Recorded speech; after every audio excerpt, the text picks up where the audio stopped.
नमस्कार दोस्तों, आपका मेरे YouTube चैनल भक्ति ज्ञान त्योहार में स्वागत है। आज मैं आपको कार्तिक मास की पंच भीखू की कहानी सुनाने जा रही हूँ। अगर आपको ये कहानी पसंद आई तो कमेंट बॉक्स में पंच भीखू देवता की जय अवश्य लिखिए। साथ ही अगर आपने अभी तक मेरे चैनल को सब्सक्राइब नहीं किया तो सब्सक्राइब कर लीजिए और बेल आइकॉन पर क्लिक जरूर कीजिए, जिससे हमारे वीडियो के नोटिफिकेशन आपको मिलते रहें। अब सुनिए ये कहानी। किसी गांव में एक साहूकार रहता था। उस साहूकार के एक बेटा और बहू भी थे। साहूकार की बहू कार्तिक माह में रोज सवेरे उठकर गंगा स्नान के लिए जाती थी। सुबह जल्दी जाते समय वह किसी भी पराये पुरुष का मुंह नहीं देखती थी। एक राजा का बेटा भी सुबह सवेरे गंगा स्नान के लिए जाता था।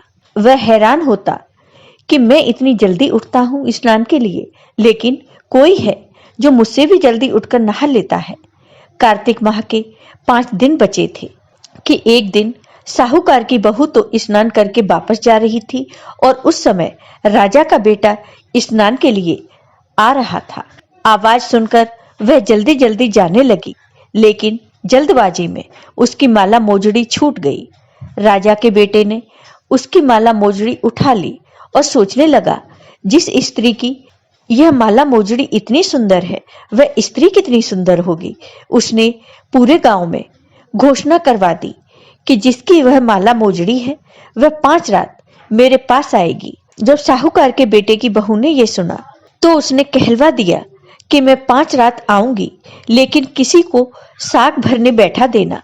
राजा के बेटे ने एक तोते को पिंजरे में बंद कर गंगा किनारे पेड़ पर टांग दिया। बहू सुबह के समय आई, पहली पैड़ी पर पैर रखा और बोली, हे कार्तिक के ठाकुर राई दामोदर, 5 पांडु, छठे नारायण, भीकम राजा, उस पापी को नींद आ जाए। राजा के बेटे को नींद आ गई। बहू नहा धोकर चलने लगी तो तोते से बोली, शुआ सुआ, तेरे गल डालूंगी हीरा, मेरी साग भरियो बीरा। सुआ बोला, कोई बीर भी साग भरता है क्या? वह फिर बोली, सुआ सुआ, सुबह तेरे पग घालूंगी नेवर, साग भरियो मेरे देवर। सुआ ने कहा, ठीक है भाभी, मैं तेरी साख रखूंगा। वह यह कहकर चली गई। राजा का बेटा हड़बड़ाकर उठा और सुआ से पूछा, सुआ सुआ, वह आई थी, कैसी थी? सुआ बोला, आभा की सी बिजली, होली की सी झल, केला की सी कामनी, गुलाब का सा रंग। अगले दिन राजा के बेटे ने सोचा, आज मैं अपनी उंगली में चीरा लगाऊंगा, इससे मुझे नींद नहीं आएगी। अगले दिन राजकुमार उंगली चीर कर लेट गया। वह आई और भगवान से उसी तरह प्रार्थना करने लगी और राजकुमार को फिर नींद आ गई। वह स्नान करके फिर से वापस चली गई। सुबह राजकुमार ने तोते से फिर पूछा तो उसने वही सारी बातें दोहरा दी। अब राजकुमार बोला कि मैं आज रात में आंखों में मिर्ची डालकर बैठूंगा। रात में वह मिर्ची डालकर बैठ गया। साहूकार की बहू फिर आई और प्रार्थना की, जिससे उसे फिर से नींद आ गई। राजकुमार ने तोते से बहू के आने की बात पूछी।